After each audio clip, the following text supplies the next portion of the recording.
بسم اللہ الرحمن الرحیم الحمد للہ نحمده ونصلی ونسلم علی رسوله الکریم اما بعد فاعوذ باللہ من الشیطان الرجیم بسم اللہ الرحمن الرحیم ألم يأن للذين آمنوا أن تخشع قلوبهم لذكر الله صدق الله العلي العظيم۔ محترم دوستو عزیزو، انسان کے دل دماغ میں اللہ رب العالمین کی طرف سے نیکی بھی ڈالی گئی ہے، برائی بھی ڈالی گئی ہے۔ کوئی انسان کتنا بھی برا ہو لیکن نیکی کی سوچ ضرور اس کے سامنے آتی ہے۔ کوئی بندہ کتنا بھی نیک ہو لیکن برائی کے خیالات ضرور سامنے آتے ہیں۔ یہی انسان کی آزمائش ہے، یہی انسان کو عبادت کے لیے پیدا کرنے کا خاص بنیادی مقصد ہے۔ برائی کا خیال ہی نہ آئے یہ فرشتے ہوتے ہیں، اور بھلائی کا خیال ہی نہ آئے یہ ابلیس ہوتا ہے، شیطان۔ شیطان کو کبھی اچھائی سوجھتی ہی نہیں اور فرشتوں کو کبھی برائی سوجھتی ہی نہیں۔ جب انسان کے سامنے یہ دونوں چیزیں ہوتی ہیں، بھلائی بھی برائی بھی، ابھی کسی کو اپنانا چاہیے، کسی کو چھوڑنا چاہیے، اس کے اندر بڑا کردار ماحول کا ہوتا ہے۔ ماحول اچھوں کا ملا تو اچھائی کی طرف آئے گا، ماحول بروں کا ملا تو برائی کی طرف جائے گا۔ اس وجہ سے اللہ کے نبی صلی اللہ علیہ وسلم، یہاں سارے انبیاء کرام، صلحائے بزرگ، ان سب کی تعلیم یہی ہوتی تھی کہ آپ اچھے ماحول میں جانے کی کوشش کریں، برے ماحول سے اپنے آپ کو بچائیں، اپنے اولاد کو اچھے ماحول میں لائیں، برے ماحول سے نکالیں۔ اسی لیے علماء فرماتے ہیں کہ ایک لمحے کی نیک لوگوں کی صحبت 100 سالہ بے ریا عبادت سے بہتر ہے۔ 100 سال تک آدمی عبادت کرے، اس میں دکھلاوا بھی نہ ہو، ریا بھی نہ ہو، کوئی دنیاوی لالچ مفاد بھی نہ ہو، اس میں اتنا فائدہ نہیں جتنا ایک مجلس میں کسی نیک آدمی کے ساتھ بیٹھنے میں فائدہ ہے۔ کیوں؟ اس میں کئی ساری حکمتیں ہو سکتی ہیں۔ آپ عبادت کر رہے ہو، صرف اپنی اصلاح کر رہے ہو، اگر بزرگوں کی صحبت میں بیٹھو گے تو آپ کی اپنی اصلاح تو ہوگی، لیکن دوسروں تک بھی دین پہنچانے کا ایک جذبہ پیدا ہوگا۔ اور اپنے لیے جینا یہ تو جانور بھی کرتے ہیں، دوسروں کے لیے جینا یہ اسلام کا تقاضا ہے۔ تو انسان کے اندر برائی کا مادہ بھی ہوتا ہے، بھلائی کا مادہ بھی ہوتا ہے۔ پھر برائی کی طرف کھینچنے کے لیے ابلیس اور شیطان بھی ہوتا ہے، پھر نیکی کی طرف کھینچنے کے لیے فرشتے اور نیک لوگ بھی ہوتے ہیں۔ انسان کے اندر بھی 2 طاقتیں ہوتی ہیں، ایک انسان کو اچھائی کی طرف کھینچتی ہے، ایک برائی کی طرف کھینچتی ہے۔ برائی کی طرف کھینچنے والی اندرونی طاقت کا نام نفسانیت ہے، نفسانیت پرستی، خواہش پرستی۔ اور اندرونی باطنی طاقت نیکی کی طرف کھینچنے والی، اس کا نام ہوتا ہے روحانیت۔ نفسانیت کی طرف آدمی خراب ہوتا ہے جب اس کو ماحول برائی کا ملے تو وہ نفسانیت کو آگے کرتا ہے، ماحول اچھا ملا تو پھر روحانیت آگے آ جاتی ہے۔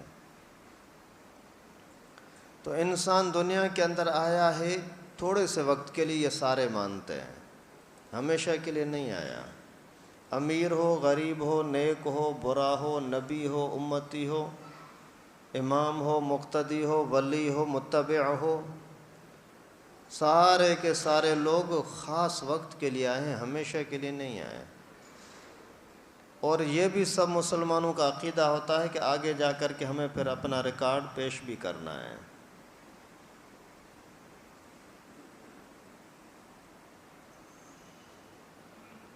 تو پھر ایسے ماحول کے اندر جب آئے بھی تھوڑے وقت کے لیے ہیں، نیکی کا راستہ بھی دکھایا گیا ہے، برائی کا بھی بتلایا گیا ہے، پھر بھی ہم برائی کی طرف جائیں، نیکی کی طرف نہ جائیں، جبکہ دونوں کے انجام کا بھی پتہ ہے. ایک تو یہ کہ برائی کا انجام جہنم کی آگ اور نیکی کا انجام جنت کے باغات. لیکن اس سے بڑی نعمت یہ کہ نیکی کی وجہ سے آپ کی دنیا کی زندگی سکون کی گزرے گی، برائی کی وجہ سے آپ کی دنیا کی زندگی بے چینی کی گزرے گی. اس سے بھی بڑی بات یہ کہ نیکی کی وجہ سے آپ کو اللہ رب العالمین کی رضا حاصل ہوگی، اللہ راضی ہو جائیں گے، برائی کی وجہ سے اللہ ناراض ہو جائیں گے. ابھی ان سب چیزوں کا ہمیں پتہ ہے، اس کے باوجود ہم برائی کی طرف جائیں کیوں؟ اپنی تباہی کی طرف جائیں آخر کیوں؟ تو تھوڑا سا اگر ہم سوچ کر کے زندگی گزاریں گے تو آدمی کچھ عذابوں سے اپنے آپ کو بچا بھی سکتا ہے. اگر سوچنے کے لیے ہی تیار نہیں ہے تو اللہ تعالیٰ کو تو کوئی فائدہ نہیں ہے ہماری عبادت سے. اللہ تعالیٰ کی عزت کے اندر کوئی اضافہ تو نہیں ہوگا ہماری عبادت کی وجہ سے. صرف یہ ہے کہ اللہ خوش ہو جائے گا. جب خوش ہوا تو تمہیں بھی خوش کر دے گا. رضی اللہ عنہم ورضوا عنہ. آپ بھی اللہ سے راضی ہو جاؤ گے، اللہ بھی آپ سے راضی ہو جائیں گے. تو دنیا کے اندر آدمی جب آیا تھوڑے دنوں کے لیے ہے، سمجھ بوجھ کے باوجود نافرمانی کی طرف جاتا ہے. کیوں؟ نہ سوچنے کی وجہ سے، توجہ نہ کرنے کی وجہ سے. ایک بندہ ایسے ہی اٹھا، گھر سے نکلا، جا رہا ہے، پتہ ہی نہیں کہاں جا رہا ہے. کسی نے پوچھا کہاں جا رہا ہے؟ ارے مجھے تو پتہ ہی نہیں کہاں جا رہا ہوں. پھر وہاں سے لوٹ پڑا. تو یہ بے سمجھی کی زندگی اسی طرح کی ہے، بے توجہی کی زندگی اسی کی طرح ہے. ورنہ دنیا کے اعتبار سے بھی آدمی تھوڑا سا دیکھے، جس میں لالچ ہوتی ہے اس کی بات آدمی مانتا ہے، جس کے ساتھ محبت ہوتی ہے اس کی بات آدمی مانتا ہے، جس سے خوف ہوتا ہے اس کی بات مانتا ہے.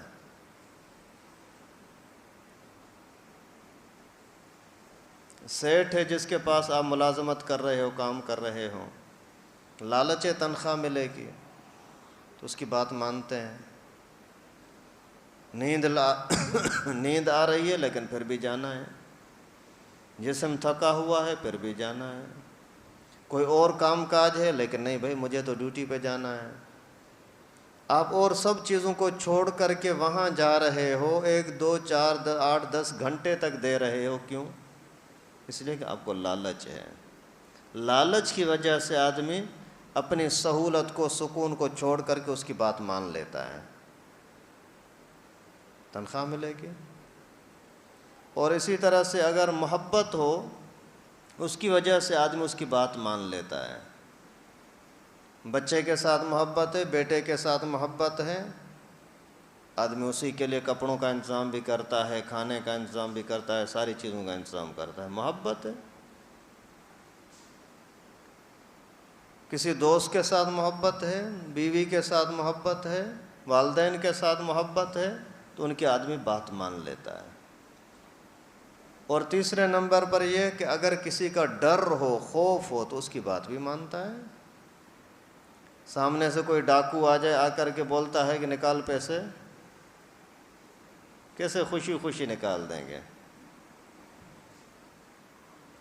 کافی سال پہلے کی بات ہے، ایک مرتبہ کسی بس میں ڈاکو آئے اور ہتھیار چھپائے.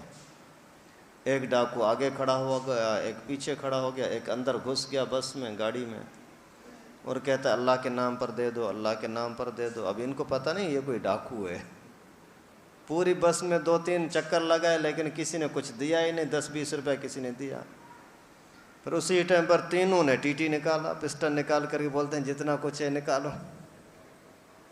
تو جس کے پاس موبائل تھا، پیسے تھے، جو کچھ تھا سارا نکال کر کے سامنے رکھ دیا۔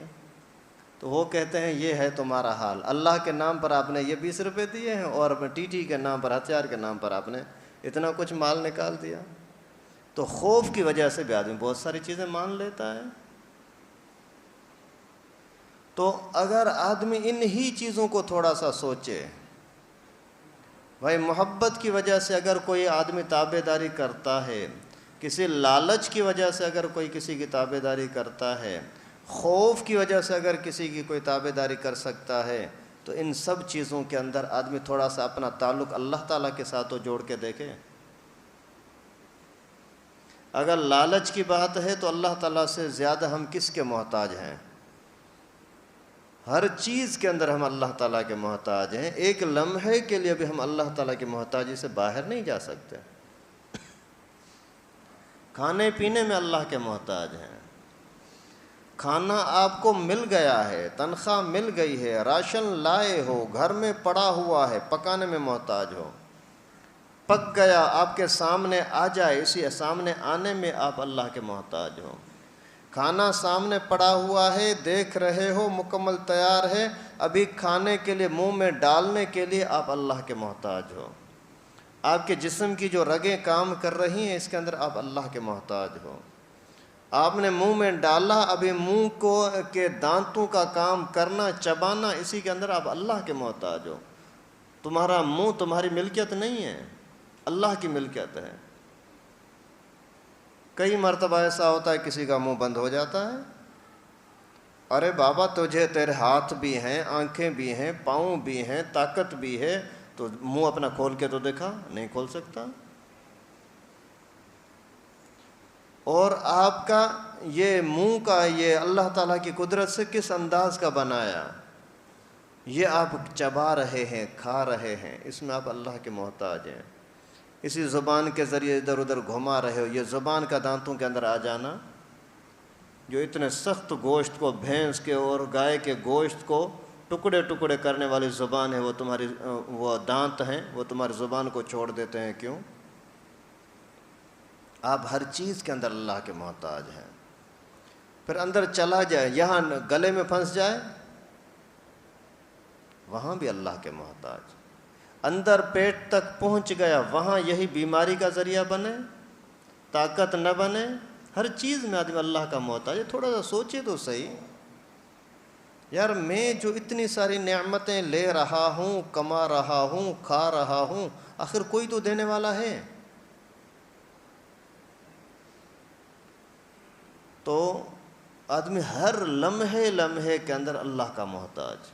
تو جہاں لالچ کی بات ہے تو اللہ تعالیٰ سے زیادہ اور کس میں امید رکھی جائے؟ اور اگر خوف کی بات ہے تو جو بھی سامنے طاقتور ہوتا ہے اس کا ڈر ہوتا ہے۔ تو اللہ سے بڑا طاقتور کون ہے؟ اور اللہ رب العالمین سے زیادہ پکڑ کس کی ہو سکتی ہے؟ ان بطش ربک لشدید۔ اللہ تعالیٰ فرماتے ہیں میری پکڑ بڑی سخت ہے، بڑی سخت ہے، گھر میں بیٹھے بیٹھے رسوا کر دوں میرے اختیار میں ہے۔ سب کچھ ہونے کے باوجود رسوا کر دوں میرے اختیار میں ہے۔ جوانی کے عالم کے اندر جوانی چھین لوں، بوڑھا کر دوں، مار دوں، بھکاری بنا دوں، سب کچھ اللہ کے ہاتھ میں ہے۔ تو اس اللہ کا خوف آخر کیوں نہیں ہے؟ اور اللہ رب العالمین اتنا مہربان ہے کہ اگر اسی کا صدق دل سے آدمی تھوڑا سا خوف کرے نا تو اللہ رب العالمین معاف کر دیتے ہیں۔ دنیا کی چیزوں کے دنیا کے لوگوں کے اندر اتنا معافی کا جذبہ نہیں ہوتا جتنا اللہ رب العالمین معاف کرنے کے اندر جلدی کرتے ہیں۔ ایک بزرگ تھا، بہت بڑا ولی اللہ گزرا ہے، حضرت مالک بن دینار رحمہ اللہ۔ پہلے زمانے میں بڑا گندا آدمی تھا،